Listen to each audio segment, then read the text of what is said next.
Patient কোন ধরনের complain করতে পারে? কেউ একজন বলেন তো যে পেশেন্ট এই ধরনের কমপ্লেন করতে পারে। হ্যাঁ, আর বুক গলা জ্বলে এরকম। হ্যাঁ হ্যাঁ, মানে কিছু গলাতে পানি উঠে, হ্যাঁ এরকম বলতে পারে। গিলতে কষ্ট হয়, হ্যাঁ, শুকায় আসতেছে, এই জায়গায় আটকা পড়ে, হ্যাঁ, চাইপা ধরে, চাপে ধরে, হ্যাঁ। গলায় চাইপা ধরে, মনে হয় যে কফ আটকা আছে, কিছু একটা আটকা আছে, বিভিন্ন টাইপের কথা বলতে পারে। তাহলে আমরা একটা বোনের কথা পড়ছিলাম, গলার মধ্যে একটা বোন আছে, কার্টিলেজিয়াস বোন। ওই বোনটার নাম মনে আছে? ঘোড়ার ইয়ের মতো, খুরের মতো, ইউ আকৃতির, হাইওয়েট বোন। ওই যে প্রথম রুব্রিকটা ইউজ হয়েছে, কনস্ট্রিক্টিং হাইওয়েট রিজিয়ন। এই যে গলার যে অংশটুকু আছে এটুকু মনে হবে যে চাইপা আইতেছে। এই যে এনে যে হাড় আছে একটা, এই হাড়টা মনে হবে যে তার চাইপা আসতেছে। কনস্ট্রিক্টিং স্যালাইভারি গ্ল্যান্ড। স্যালাইভারি গ্ল্যান্ডটা কোন জায়গায় থাকে? গলায় থাকে না ফেসে থাকে? গলায়। হ্যাঁ হ্যাঁ, এই যে এই জায়গাটার মধ্যে থাকে স্যালাইভারি গ্ল্যান্ড। এইখানে স্যালাইভারি গ্ল্যান্ড সরাসরি শব্দটা থাকবে না, এই যে এইখানে থাকে মূলত। অনেকের এই যে কান ফুলে যায় না, কান ফুলে, প্যারোটিড গ্ল্যান্ড। হ্যাঁ, প্যারোটিড গ্ল্যান্ড, এই যে এই গ্ল্যান্ডটা মূলত ফুলে যায়। এই স্যালাইভারি ডাক্ট এই দিক দিয়ে স্যালাইভারি আসে। এই যে এই পুরাটার প্যারোটিড গ্ল্যান্ড হলে ওই যে এই অংশটুকরে বলা হয় স্যালাইভারি, এটা হচ্ছে স্যালাইভারি ডাক্ট। এই দিক দিয়ে স্যালাইভারি আসে, আইসা মুখের মধ্যে লালা তৈরি করে, লালা আসে। আচ্ছা, coldness sensation extending to sternum. Sternum কোনটুকরে বলা হয়? কোন জায়গাটুকু? কি হয়েছে এখানে?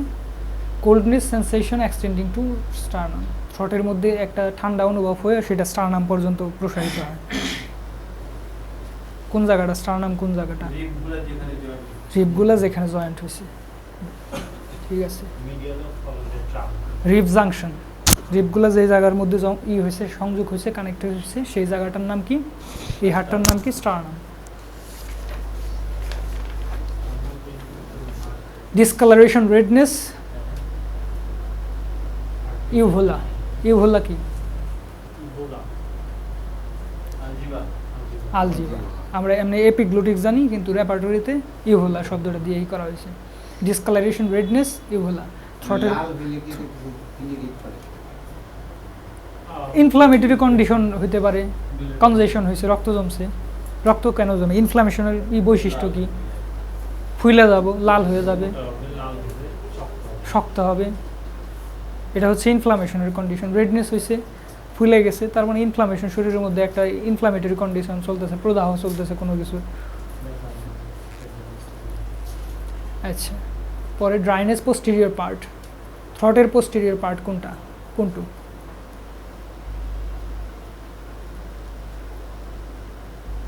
বলেন। থ্রটের পোস্টেরিয়র পার্ট, গলার পোস্টেরিয়র পার্ট কোনটু?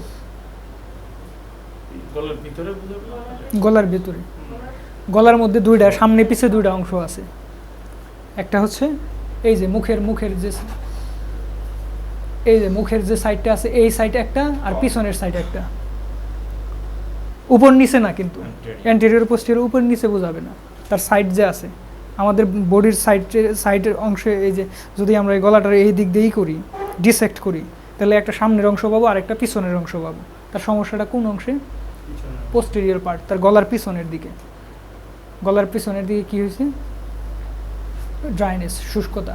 পুরা গলা না, যে আমার গলার পিছনের দিকে শুষ্কতা। এই সমস্যার সাথে কেউ পরিচিত আছেন? অনেক পেশেন্টই আসে, রাত্রের বেলা শুয়েছে, সকালবেলা আর গাড় নড়ে না, এক জায়গার মধ্যে স্টেবল হয়ে গেছে। অনেকে বলে বালিশের দোষে হয়েছে, বালিশ উঁচা নিচে হয়েছে। হ্যাঁ হ্যাঁ, রোদে দিছে। এটার একটা নাম আছে, মাসেল ক্র্যাম্প বলে। ওটার মাসেল ক্র্যাম্প করছে, টানা দিছে, টেনশন করছে।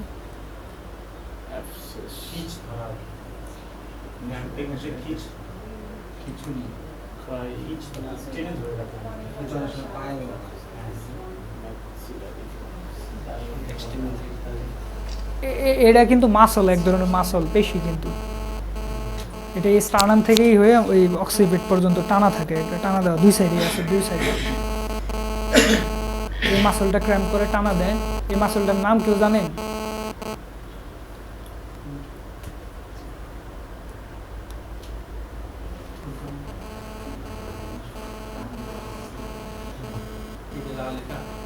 হ্যাঁ, ওই যে মাস্টিডিওকাস, এই যে এই শব্দটা স্টার্নোক্লাইডোমাস্টিডিওকাস, স্টার্নোক্লাইডোমাস্টিডিওকাস, এই শব্দটা মূলত এই যে এইটারে বোঝায়। দুই পাশেই আছে, দুই পাশে একটা টানা দেওয়া আছে।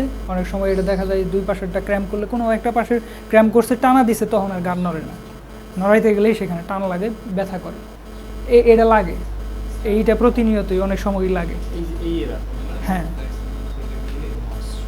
এই যে স্টার্নাম থেকে এই মাসলটা স্টার্ট হয়ে, এটা তো হচ্ছে টেন্ডন আর স্টার্নাম কানেক্ট হয়ে এই যে এইটুক মাসল, টেন্ডন স্টার্নাম।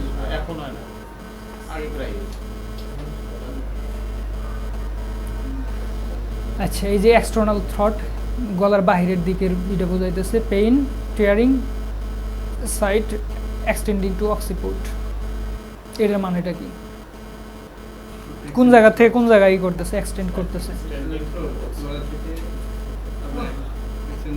গলার বাইরের দিক থেকে, এটা ভিতরের দিকে না, গলার বাইরের দিক থেকে একবার এই যে যেমন এই গাড়ের মধ্যে ব্যথা শুরু হয়েছে, সেটা একবার মাথা বলে না যে আমার গাড়ে ব্যথা করে মাথার পিছন সহ ব্যথা শুরু হয়ে যায়, অনেকে কমপ্লেন করে। স্টার্নোক্লাইডোমাস্টোয়েড মাসল, এই যে এই মাসলটাই প্যারালাইজড, অনেক সময় প্যারালাইজড হয়ে যায়, গা আর নড়াইতে পারে না, এক জায়গায় স্টেবল হয়ে যায়, তখন এই রুব্রিকটা নেওয়ার প্রয়োজন হয়ে দাঁড়াইতে পারে। স্টমাক, এটা খুব ভালোভাবে খেয়াল রাখতে হয়, কারণ স্টমাকের অনেক কমপ্লেন থাকে। একটু দেখে নেন পিকচারটা। Stomach, nausea, pain during abdomen in umbilical region. এখানে গ্রামাটিক্যাল কোনো ফলো করে করা হয় না। এটার মিনিংটা কি কেউ বলতে পারবেন?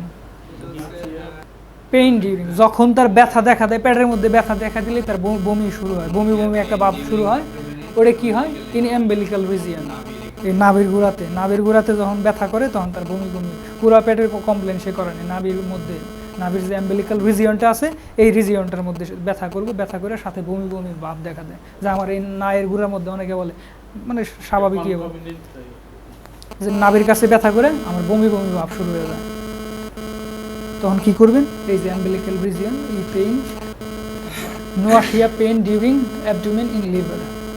তাহলে কোন জায়গাটারে কমপ্লেন করবো পেশেন্ট? কোন সাইডটাতে? লিভার তো পুরো সাইডেই নেই, ও একটা নির্দিষ্ট সাইডের কমপ্লেন করবো যে আমার এই জায়গাটার মধ্যে ব্যথা হয়, বমি ভাব তৈরি হয়, রাইট হাইপোকন্ড্রিয়াক রিজিয়নের মধ্যে এবং রাইট লাম্বারের মধ্যে। তার মানে এনে হাতটা দিব যে আমার এখানে ব্যথা করে, যখন ব্যথা করে তখন বমি লাগে। আগে কিন্তু এনে হাত দিছে, এখন দিতেছে এনে হাত, জায়গা কিন্তু দুইটা, তাহলে দুইবারে দুই চিন্তা করতে হবে। Nausea, pain during back in cervical region, এটা মূলত কি পিছনের দিকের ব্যথা না? নোয়াশিয়াটা কি? এখানে নোয়াশিয়াটা কি মূল নাকি কনকমিটেন্ট? ঘাড়ের ব্যথাটা, এটা বুঝতে হবে, তা নাহলে আমরা উল্টাভাবে খুঁজবো, রেপার্টরিতে উল্টাভাবে খুঁজলে আসবে না। আমার কি হইতেছে? ব্যাক সাইডে পেইন হইতেছে, ব্যাক সাইডের কোন রিজিয়নটা? ব্যাক সাইডে অনেকগুলো রিজিয়ন আছে, আমার সার্ভিক্যাল রিজিয়নে ব্যথা হইতেছে, এই সার্ভিক্যাল রিজিয়নে যখন ব্যথা হয় তখন বমি দেখা দেয়। পরে কি আছে? লাম্বার রিজিয়ন, এটা কোন জায়গাটার উল্লেখ করব? পেশেন্ট কি করব? লাম্বার রিজিয়ন,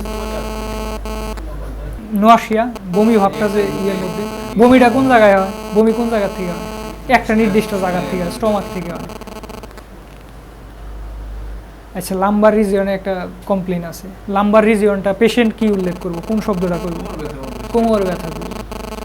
ও আইসা বলবো আমার কোমরে ব্যথা করে, কারণ আমাদের যখন কোমরে ব্যথা করে, কোমরের ব্যথার সাথে আমার বমি ভাব দেখা দেয় বা বমি হয়।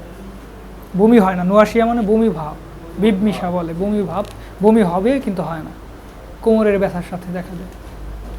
কোন জায়গাটার মধ্যে হয়? অ্যানাটমিক্যালি লাম্বার রিজিয়ন, ওটাও ব্যাক পেইন।